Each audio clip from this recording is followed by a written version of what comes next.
All right, Ty, we're going to do something a little bit different for today's episode. We did this a little bit in season 1 where we sort of drilled in on a topic specifically, but we haven't done it recently. And we actually got a couple of follow-up questions from people from previous episodes where we referenced this idea of being a student of the game. And so today we're just going to really dissect, what do we mean by that? What does it look like? And how do we apply that as artists, as creatives in our daily practice?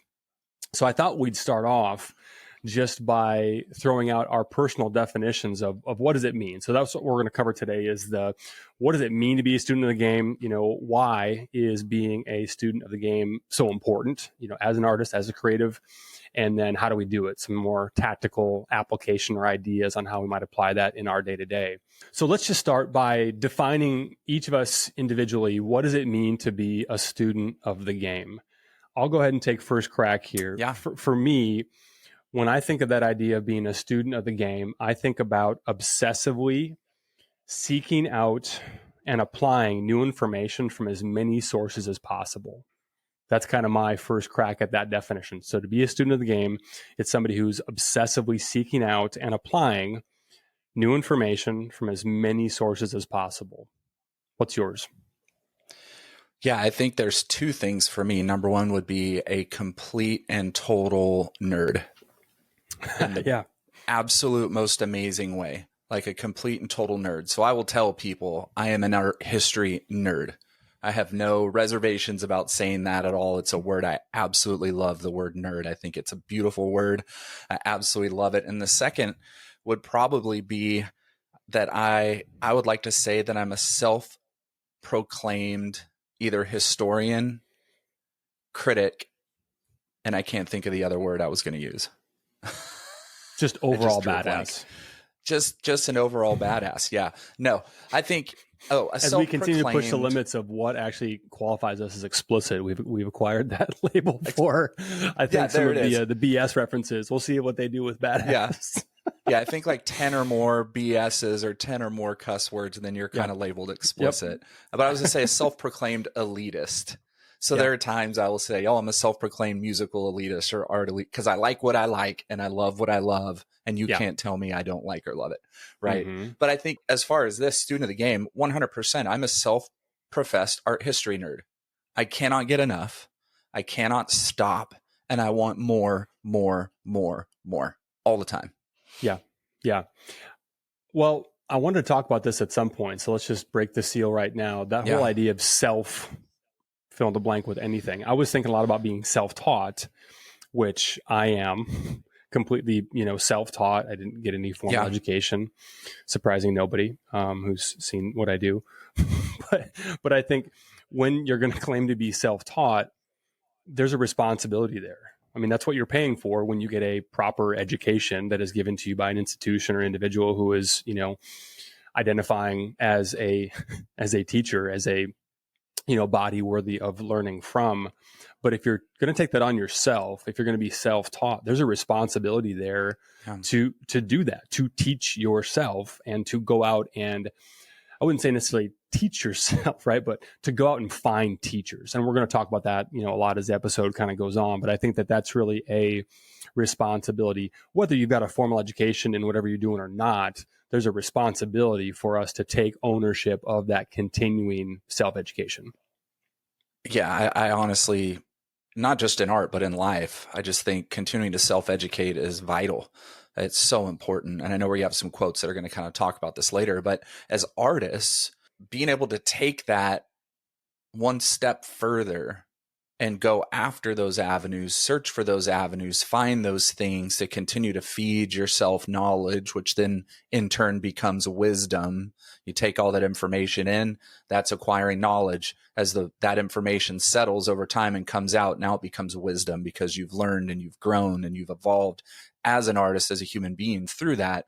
One of my favorite quotes that I've ever read is by Winston Churchill, and it says, "I began my education at a very young age. In fact, right after I left college."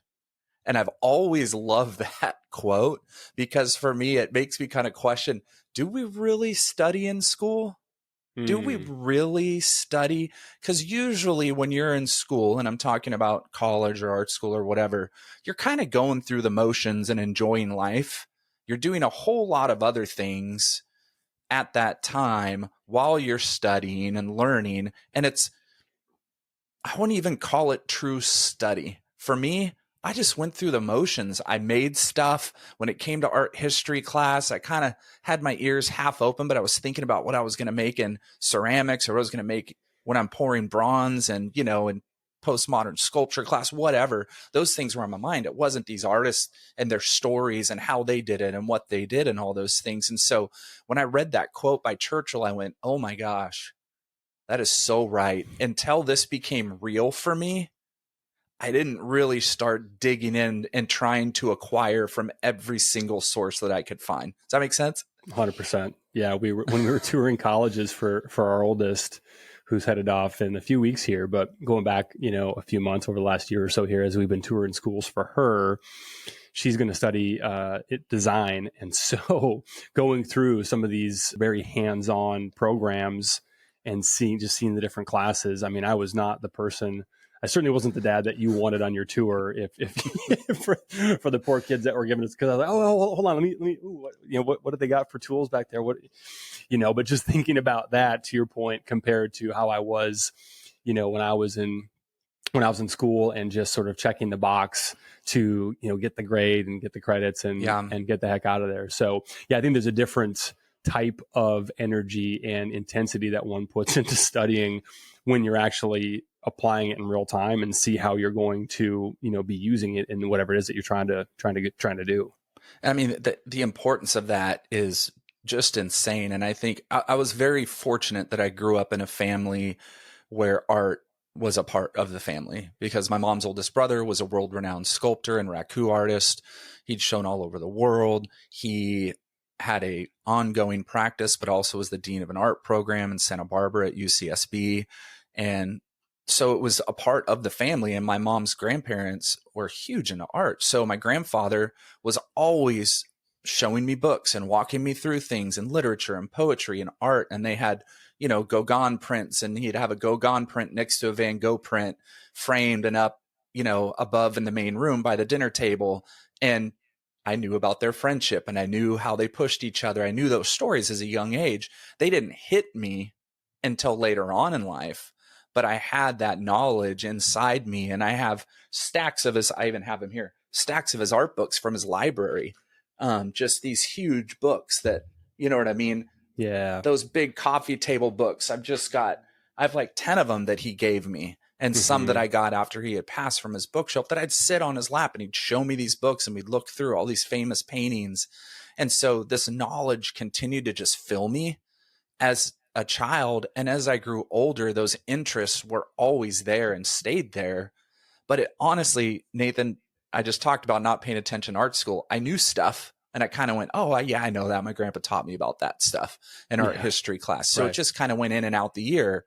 Yeah. But I didn't really know. And it wasn't until 2014, when I went full time in art, I really realized that absolute importance of gathering as much as I can, and how much it was going to impact, and then impacted my practice.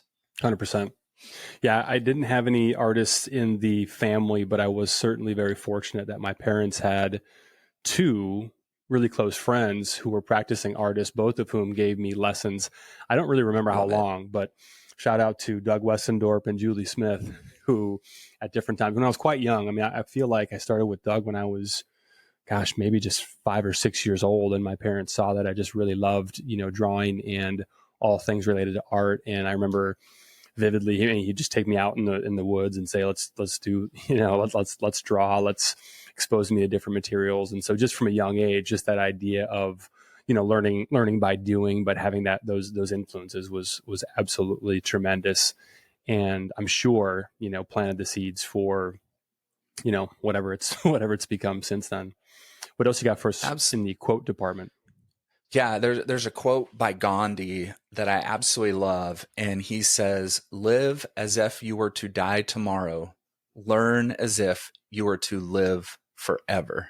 Yep. That is like quintessential to acquiring knowledge over a lifetime, right? He's saying, do everything you can do today because you don't know what tomorrow's going to hold, right? Yeah. Live as if you were to die tomorrow. But I love that he packages that live for everything with learn as if you were going to live forever. Do not stop. Yeah. Keep learning, keep acquiring, keep going after things. And that includes a lot of different things in that, right? In that learning as if you're going to live forever. But as an artist, to me, that's, if I transfer that to me, thinking as an artist, it is do everything, experience everything, look at everything, read everything, find everything, watch everything, everything I can, as if I've got this eternal plane to just keep going on, right? As an artist, acquiring. The best way to stagnate at anything is to get that fixed mindset of, oh, I have all the information I need to stay the course.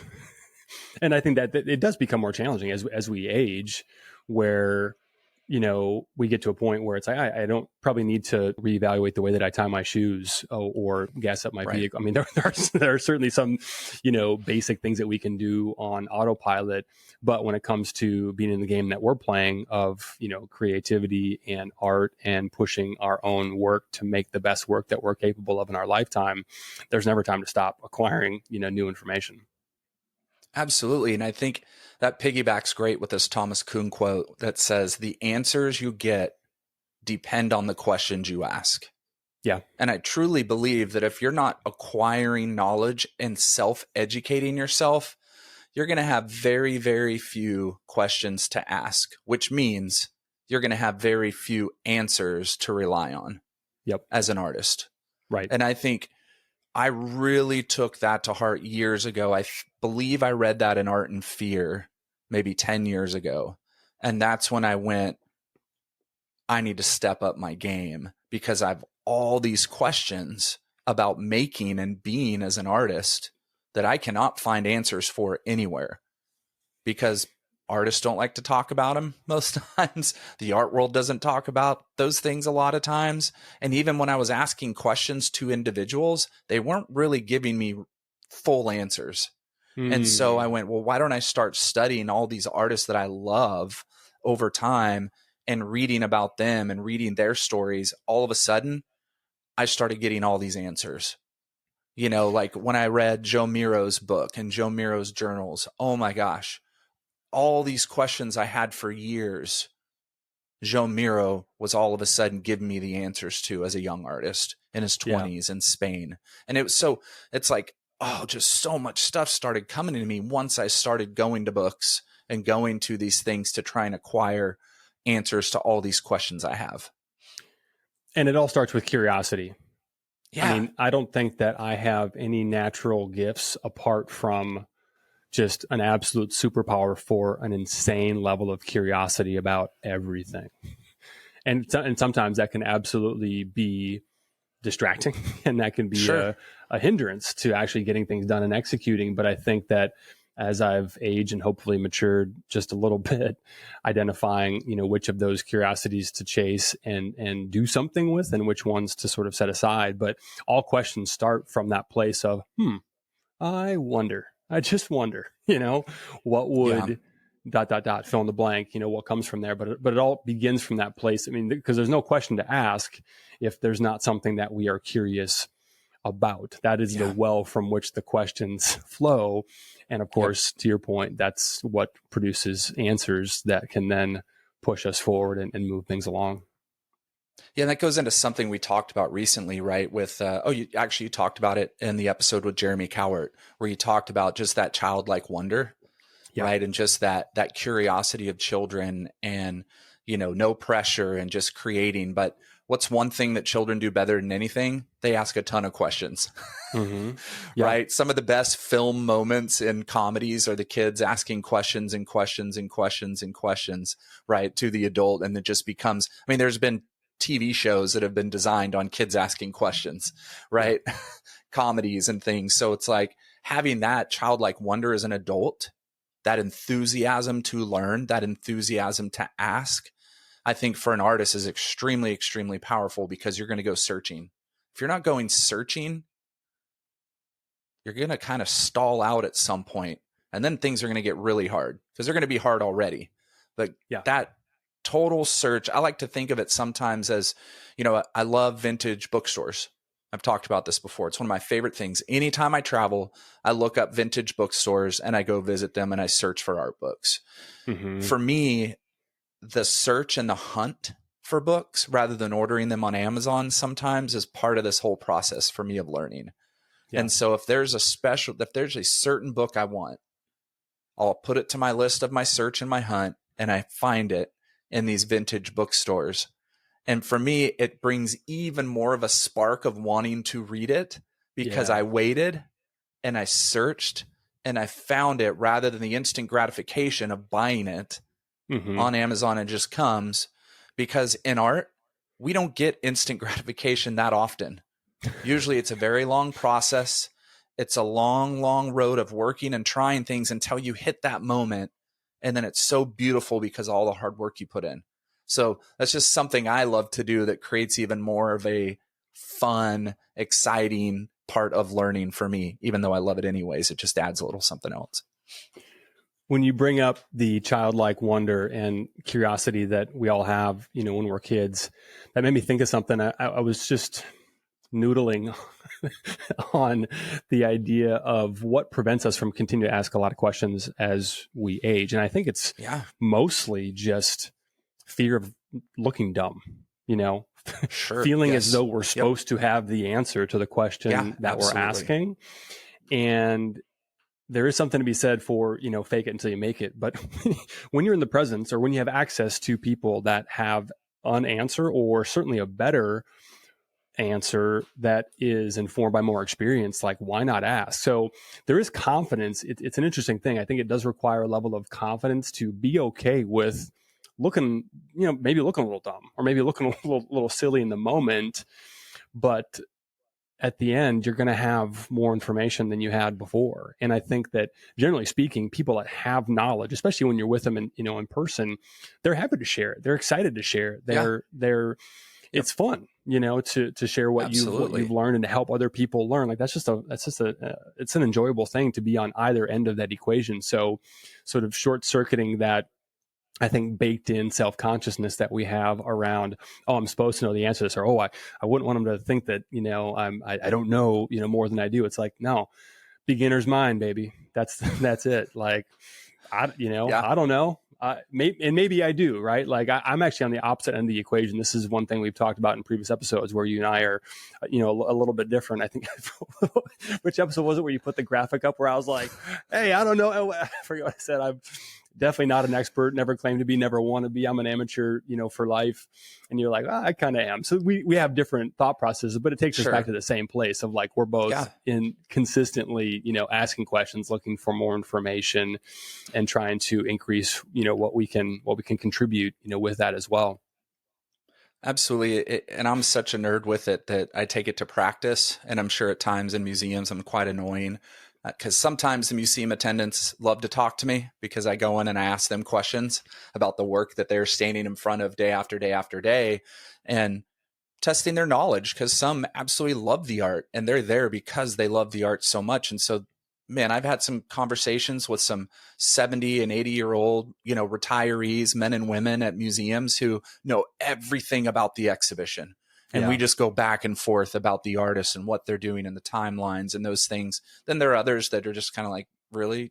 Oh my gosh, get away from me. And I do it also with museum people that are just standing there, random museum goers standing in front of work and talking about it. And I may practice my own knowledge, go, hey, you want to learn a little more about this piece and maybe why the room is curated the way it is? And sometimes I had people that go, oh, I'd love to. And then other time people, kind of get away from me look. So we can also be annoying with our knowledge at times too. But that's true. I love art so much that I just want to talk about it all the time, which I'm sure is annoying for some people as well. But you know what? People get to talk about their lives and the things they do at dinner all the time, and their jobs and what they're doing and their promotions and these things. I'm an artist. That's what I have to talk about is art. Right. So while you guys talk about your law firms and all these things at dinner, I'm going to talk about being an artist and the art that I love and the books I've read. So sorry if you're at dinner with me, because that's what you're going to get. Well, we've already blown up our outline, but that's okay. Yeah. We're kind of into part 2, which was kind of us making the pitch for why being a student of the game is so important. I think, we don't need to make a full on, pitch for this, but I would say this. I think that I would challenge anybody to come up with a better, more efficient and enjoyable way to accelerate your growth and your learning curve than doing what we're talking about, right? To seeking out, new information. I think about it a lot as just gathering seeds, and picking up new little seeds, little ideas, little things that just kind of get planted along the way. And when I'm doing it right, and by right, I mean in a way that works for me, I don't have any real concern for, is there going to be a harvest, or when is that harvest going to be? I see this quote in the mix. I'll share it now. Yeah. Robert Louis Stevenson said, "Don't judge each day by the harvest you reap, but by the seeds that you plant." That to me requires patience. And that's not something that I have in abundance. I am by nature a very impatient person. It's taken me a while to get used to the idea of, oh, these seeds don't have to, they're not going to grow today. This isn't, the old, what was that thing? Chia Pet?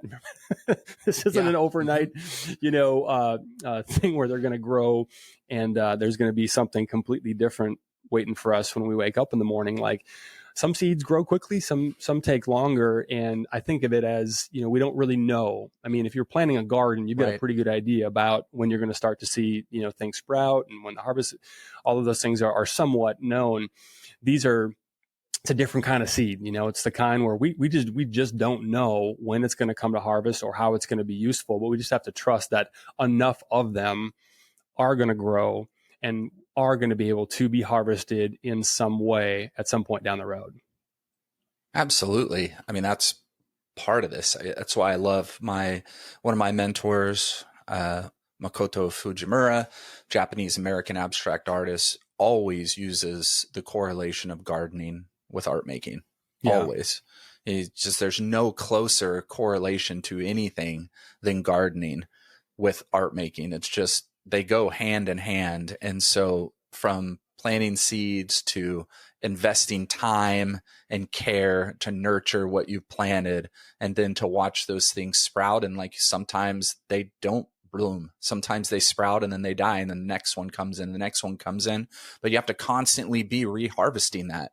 You have to constantly be replanting seeds and nurturing and doing those things. And I think if you want that fully tending garden, that fully bloomed garden, like some of those beautiful gardens in Europe that have taken 50, 60, 100, 120, 200 years to just continually bloom and be cared for. And they're insane mazes of gardens and flowers. And it's just absolutely fabulous. And I think do you want the little teeny potted plants on your porch, or do you want one of those blooming gardens in your art practice? And that kind of goes hand in hand with what you're going to put in and what's going to come out of it over time. I think it's probably a product of being a certain age when the first Karate Kid came out, but I became obsessed with bonsai. This age? And what age? Like my Ferris Bueller shirt age? 100%. Yeah. Yeah. But I became completely, I think that's when that seed was planted, the idea of like, oh, bonsai is incredibly cool and someday. Yeah. And so I think I'm now on my third. I have successfully killed 2 that I have bought. I don't know, maybe it's just where I live up here. Probably this is everywhere, but every once in a while you see somebody on the side of the road. Well, no, you see somebody on the side of the road, just set up in a parking lot, selling them out of the back of the van. But there's something about that, and I bought books about it, like whatever. At this point, I'm just like bonsai curious. Since it hurts, it hurt me so bad to when the most recent one, when it was clear that I wasn't going to successfully be able to continue to keep this thing alive. But the idea of something that grows and continuously gets pruned very specifically over time, and deciding, which branches to nurture and which ones to remove, is just such a beautiful, beautiful idea.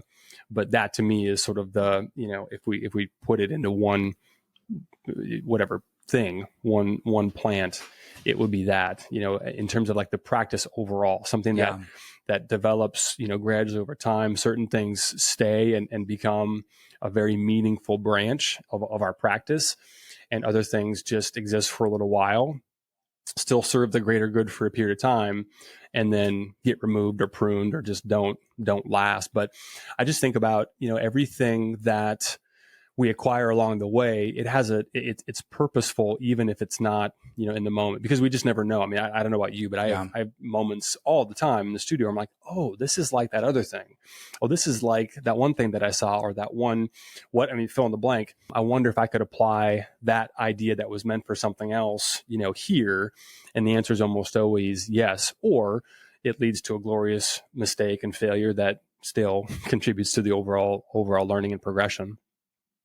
Absolutely. And just for a frame of Karate Kid reference, saw the movie in the theater with I believe it was my mom and dad. It might have just been my mom. So we used to go to movies all the time together. Saw it in the theater.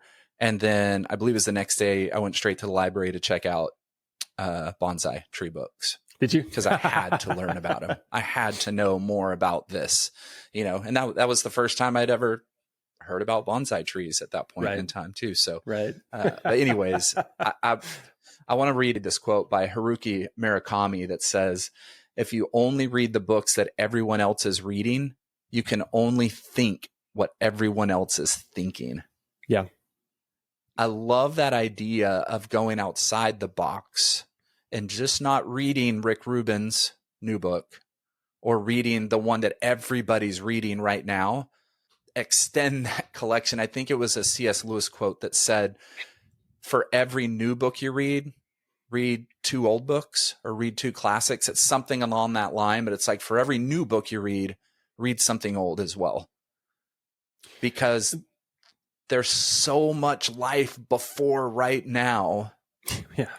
Why just read the new things, the new ideas? There's a whole lot to learn from for centuries before us. And so my books are new and old. And I've been reading a lot of old books lately because they're artists' lives when things were different and things were harder than they were now. So if I can take some things from Joan Miró and take some things from Modigliani and take some things from some older artists from way back, ideas and that grit and determination they had to do things and make things in ways that are 5 million times more difficult to do. Mm-hmm. If I can instill some of that mindset into my practice today, I know it's going to help me. Yeah. Thinking about absolutely thinking about how much closer you can get to the source of the original. I'm using air quotes here for the people that aren't watching us on YouTube, which, by the way, if you're just listening, you can watch us on YouTube. All right. Yes. There, check. You can watch us on Spotify as well now. Oh, yeah, that's right. What was I using air quotes about? That's why I don't do that. That's why I don't try to make little side quests. Yeah. Son of a... I literally don't remember. Yeah, I think the core idea was the closer we can get to the source of the thing. I can't attribute this quote, or I don't know where it came from, but the idea is just that rather than, whether it's art or literature, rather than being influenced by, the latest, greatest iteration of that, be influenced by what they were influenced by, right? How far back, how much closer to the original, that's what I was using air quotes about. However much closer we can get to the original idea, or the original practitioner of an idea, that just speaks to the value of not just inputting, the newest, shiniest thing. That reminds me of another quote, Ty, by Douglas Adams. And he said, human beings who are almost unique in having the ability to learn from the experience of others are also remarkable for their apparent disinclination to do so. Which is hilarious because of how true it is. You think about how much information, how much experience of other people is out there and just available for us to learn from. But yeah, let me pose that as a question. Why do you, A, do you agree with that? And B, if so, why do you think it is that we have a tendency to not learn from others to the extent that we probably could? Question one was, do you agree with that quote? Yeah, I absolutely do, because I see it all the time. I think it's, I think there are multiple things here, because culturally, socioeconomically, there are a lot of things that can go into that quote. Where you grew up, where you're from, your socioeconomic level, your education level, your access to education or information, all those things, right, can kind of go into this. But I think a lot of times it's time. That you have to spend a lot of time to learn and grow and learn from the experience of others. You also have to listen, and you have to be present in order to do so. And I think in modern time, contemporary culture today, there's so much noise and there's so much busyness and there's so many things to distract us from actually being present and paying attention and learning from others, that too many people just kind of go with the flow and follow the sheep in a herd. And that's dangerous. Historically, we know that's dangerous. And I think it's just difficult. I think it's just a tough thing to do. And so I think a lot of that is just the time involved to do that and being present and not distracted by life. And as we get older, it gets really hard to not be distracted by life. I think about that all the time, about all the things and doing this and checking the boxes and doing this thing and making sure I get that done, that sometimes it's really hard to just be totally present. Especially when you already know enough to do the thing the way you've always done it, at least. Right? Absolutely. I mean, I think about that was part of my definition of being a student of the game, is just diversifying your influences from as many different sources as possible, maximizing our inputs. I've shared this quote before on a much earlier episode, I think in our first season, but this is a quote by Paul Schrader, the writer and director. But I love it so much, I'm going to share it again. That's the secret of creativity. You have to steal around. If you keep going back to the same 7-Eleven, they're going to catch you. So you go over to the floral shop, the gas station that nobody ever goes to, and you steal all this shit and you put it together and people say, wow, they think it's yours. I love that quote for a lot of reasons, but I think that just that last part, right? Like, wow, they think it's yours. Because it is yours. Once you have diversified, once you've pulled seemingly disparate ideas, ways of doing things, and put them together in a novel way, you have created something that hasn't been created before, because you're taking ingredients, from so many different places. It's going to look different. It's going to be unique. It's going to be authentic, to your personal voice, setting aside for the moment the idea of something that's never been done before, complete originality. You wouldn't look at Schrader's movies and say, oh, they completely redefined, cinema from the ground up, but they're absolutely unique to his voice and his vision, because of the diversity of where he's stealing, those ideas from. Well, I think one of the best examples of this that you can use is DJs. And particularly the origin of hip hop DJs, from DJ Kool Herc and Grandmaster Flash, African Bambaataa, Kid Cudi, all these old school guys. And DJ Spooky says you're only as good as your record collection. Yeah. But you have to think about the fact that a great DJ's record collection is more eclectic than the next DJ's record collection. Because if they were all spinning the same records, it's all going to sound the same. And you look at some of the guys that innovated in hip hop as DJs, as disc jockeys, spinners, they're taking old stuff, new stuff. They're mixing it together. They're taking classical music and golden oldies and blues, and they're creating something new that is theirs out of somebody else's sounds. As opposed to just pulling from what's popular at the moment and trying to do their version of that. Yep, absolutely. That's a hip hop is a perfect example of that. We were out in Ohio last month. We were in the Cleveland area for a softball tournament, but I took my daughter to the Rock and Roll Hall of Fame. And if you haven't seen their hip hop exhibit, is phenomenal, because it does exactly that. It starts at the very beginning, the very roots, and you can see, especially if you have even passing knowledge of that genre and of those artists, you can see the through line, what started here and how they then took this here, and artist B took it here, and artist C took it, and it's fascinating to think. But it's funny how often our conversations come back to music and musicians. But I've always been interested in reading back in the day when I subscribed to what were all the Spin, Rolling Stone, reading about the artist, but it always caught my attention. When asked who are your biggest influences, how often it's from a completely different genre. How often it's like, I never would have thought, almost right? Always. That they'd be almost always that they'd be influenced by something that is completely over here. And then you think about it, you listen back, maybe you weren't educated about that particular, artist or genre. And there is a little bit there, and there's a little bit of that, and there's a little bit, but they put it together in this unique and novel way and made it their own. Yeah. Well, and I think Jimmy Page is a great example of that. I think he talks about in the documentary, It Might Get Loud, with Jack Black and The Edge. He listened to classical music, barbershop quartets, old school stuff that he grew up on is where his passion was. Yeah. Right. But then he played in, I guess they would say, we were not rock and roll. We weren't progressive rock. We were more jazz fusion more than anything, just because of their time signatures and things that they played.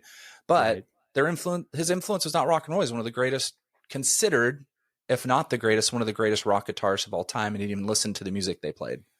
So great example. Well, Nathan, how in the world do artists do this?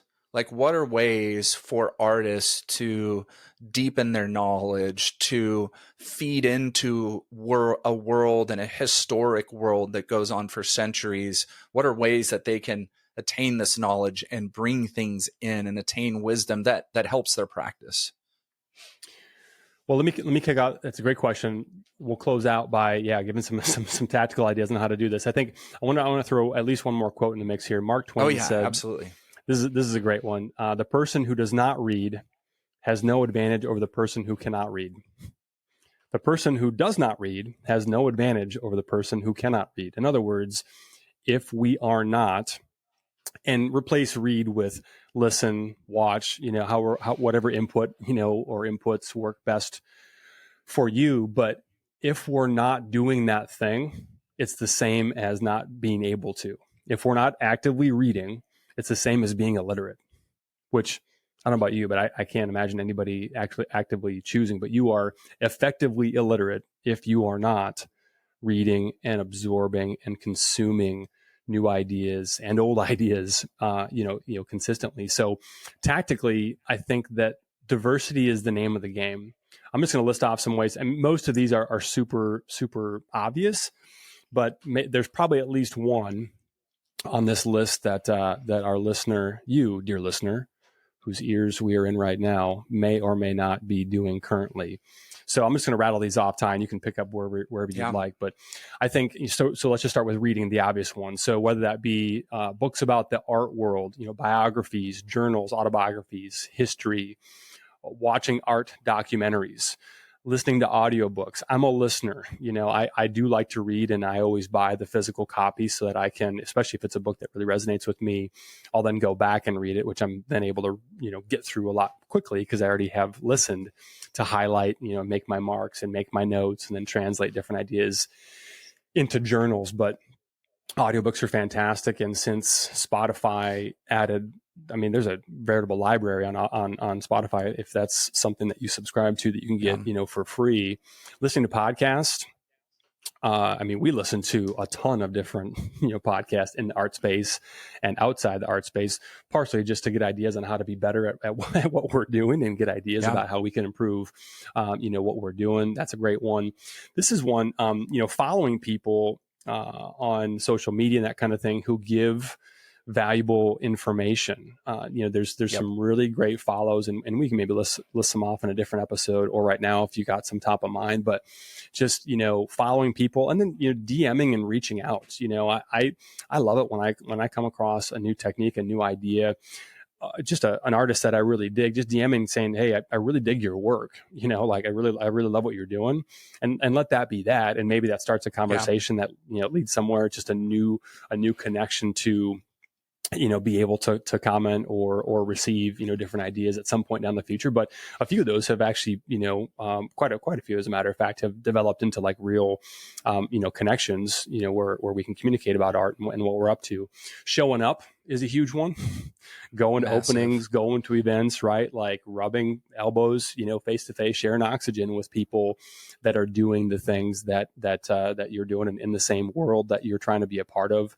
Networking, we've talked about that one before, but that's absolutely critical. Just, making those connections.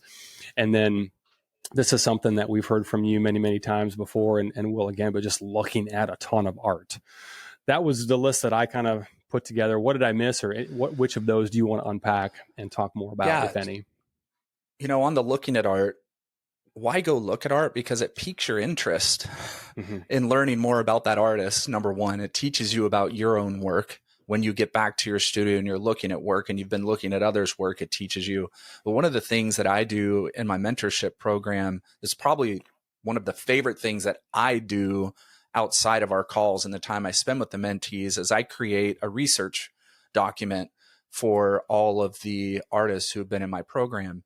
And that is based on, I create a list of artists from contemporary culture to art history that is based on the artist's work. So your personal work, what your work looks like, what feels on the art timeline it has. Does it have some neo-expression or some minimalism? Is there a little bit of Fauvism, or what is it in this artist's work?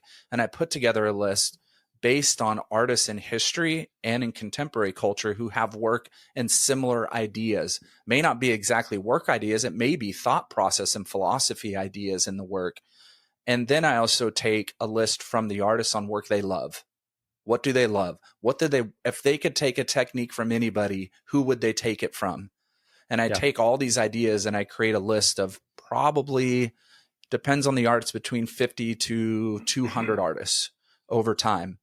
And I also give them a list of genres and movements in art that fits with their work and the narrative in their work, so that they have something to spend an enormous amount of time looking at and researching and going down rabbit holes. Because at the end of the day, this is a 100% Neo from the Matrix thing of following that rabbit hole, right? Going down that rabbit hole and following it and following it and following it and following it. And usually when an artist starts researching art, they get addicted and they want to research more because they see how it impacts their practice. Another part of this research document is I do a YouTube playlist based on that document. Has artists, studios, lectures, certain movements, all kinds of historic documentaries and things in a YouTube playlist that may be between 40 to 100 videos for them to even go into a more visual route rather than a reading, right, and researching route. But I would say find ways to do that on your own. I mean, I do it regularly, and this is what I love about doing it for my artists is I'll have an artist from the Middle East. Well, I don't spend a lot of time studying Middle Eastern art, the history of Middle Eastern art, or do I even get to go see very much Middle Eastern art? And so I have to spend time researching artists from that artist culture, from their historic culture in the art movement, and contemporary artists. And I've been able to find artists from all over the world in areas I've never even thought about that have influenced my work. And some of them I've been able to reach out to and now work with on Instagram at times. And so for me, that's just like, wow, I just found this artist from Ghana or somebody who's absolutely insane that inspires me. And they're creating now. I follow them and I ask questions. How did you do this? How did you sew this? How did this work? This work is incredible. And trying to build that network and build those relationships. I can't always go to places and see the work. So that's something for me that I love and is just really exciting for me to do. That's a big one. And you talk about YouTube University, following the rabbit hole. YouTube's search function or algorithm in terms of what you might like to watch next is pretty damn involved. It's insane. It's really good. So when you get on one little thing, it's going to do a pretty good job of suggesting, hey, you might like this. Hey, you know what, YouTube? I might. Thank you. Let me give that a try.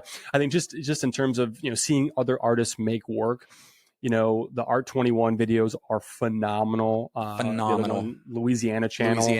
Those are great. Incredible.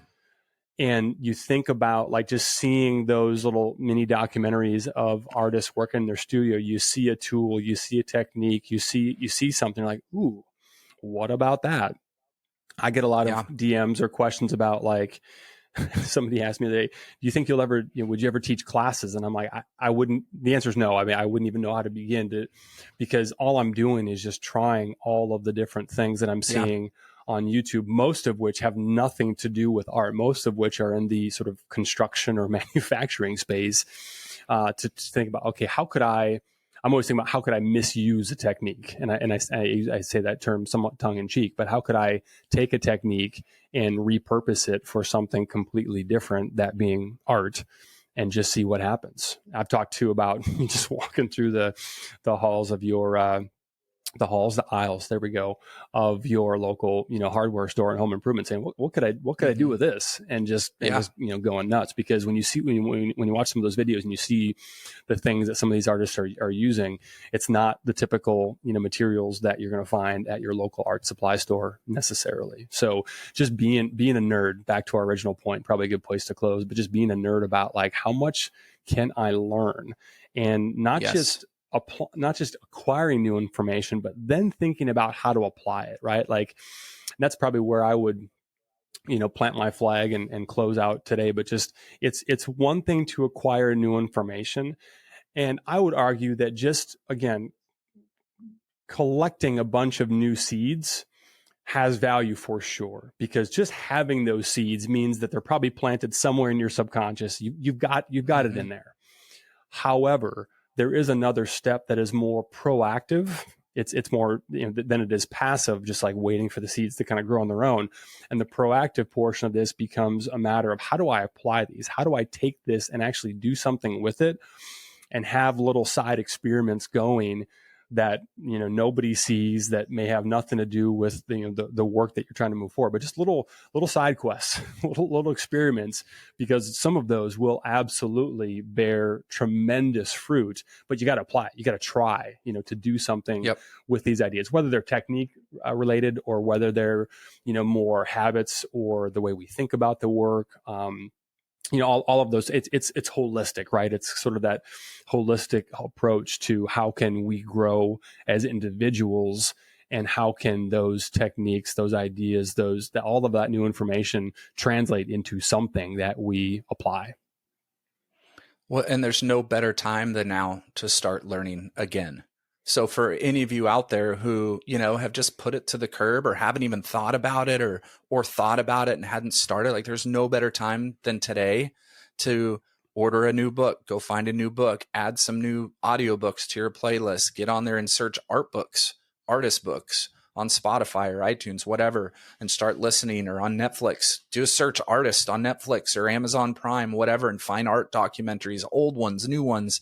Gather as much. And for those of you that are saying, well, I just don't have the money to go buy new books, well, you can order used books on Amazon. So there's a lot of books you can find at $5, $6 that are used. Museums have incredible books libraries. Most museums have libraries within them. And so you can go sit down in a museum library and just pull books. I used to do this all the time when I couldn't buy books. I'd go to museums around me and I'd go sit in the library for 2 or 3 hours, and I would just have books out, and I'd take pictures with my phone of work and pages and things, because I couldn't go buy the book.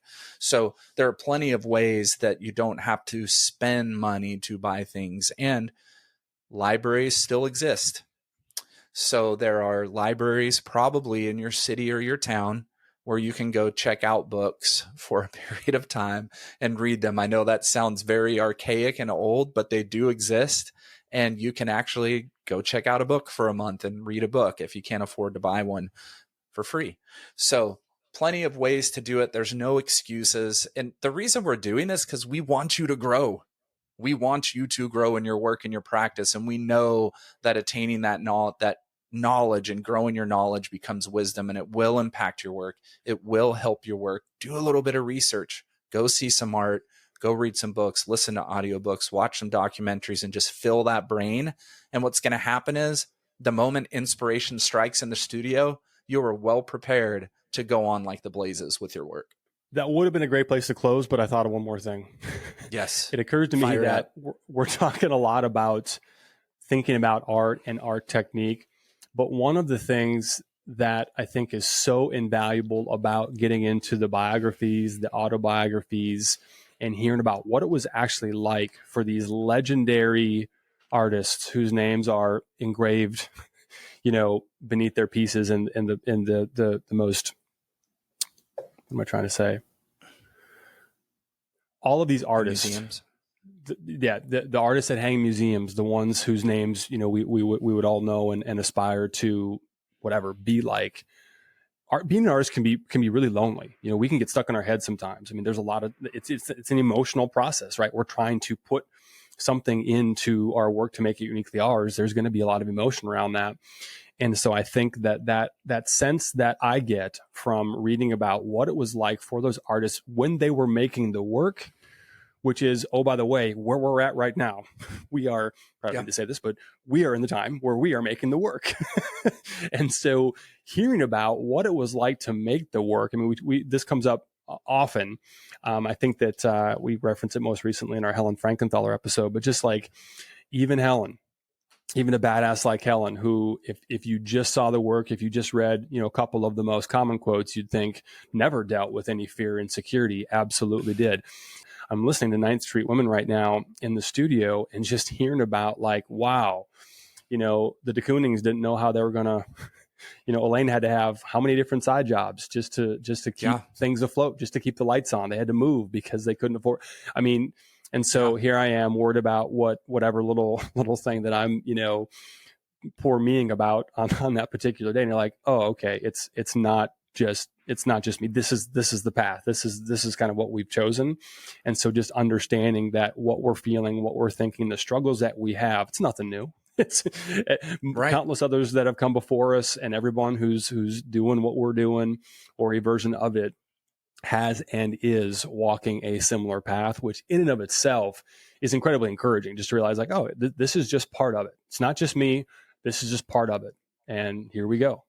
I'm going to close on your thing with something I learned. No, you're not. I'm going to close after your close. This is it. I'm going to close your close. I'm coming over the top. So mentioning de Kooning, I'm currently reading De Kooning, an American Master, which was a Pulitzer Prize winning book, and it's insane. And today I read de Kooning said, I always wondered why Americans pronounce my name de Kooning. It's so funny because the actual proper way to say my name is de Koning. That's the way you say it in Dutch. It's actually de Koning, but because the Americans couldn't figure it out because there's 2 O's and said de Kooning, he just went with it.